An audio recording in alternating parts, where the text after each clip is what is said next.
அன்னைக்கு நான் உன்னை நிறைய கஷ்டப்படுத்தி உனக்கு நான் நிறைய செஞ்சுட்டேன். நான் கூப்பிட்ட உடனே நீ வந்துட்ட, எதுவுமே சொல்லலை, ஏன்னும் போது தான் அமைதியாக அந்த ரொம்ப நாள் பேசணும்னு நினச்சிட்டு இருந்தா பாருங்க, மொத்தமாக சேர்த்து வச்சு நங்குன்னு கொட்டுறா மாதிரி பேசுகிறா கோவலனை பார்த்து. ரொம்ப பிடிச்ச பாட்டு எனக்கு. போற்றா ஒழுக்கம் புரிந்தீர் ஆயினும்.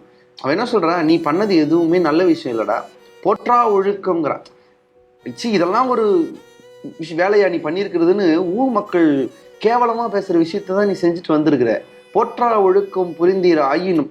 ஆனாலும் நான் உன்னை ஏன் ஏற்றுக்கிட்டேன் தெரியுமா, நீ கட்டிய கணவன் கல்லானானும் அதெல்லாம் கிடையாது. அதுதான் கண்ணகி நிற்கிற இடம். அவன் சொல்கிறா, மாற்றா உள்ளத்து வாழ்க்கையன் ஆதலால் ஏற்று எழுந்தனன் நான் அப்படிங்கிற. அதாவது நீ நான் இல்லைனா மாதவின்னு அந்த தெருவுக்கு போவ, மாதவி கிட்ட பிரச்சனைனா நான் என் தெருவுக்கு என் வீட்டுக்கு வருவேன். உன்னை மாதிரி மனசுல இவ ஒண்ணு அவ ஒண்ணுன்னு வச்சுக்கிறவ இல்ல, என்னைக்கும் நீதான் உன்னை நேசிச்ச.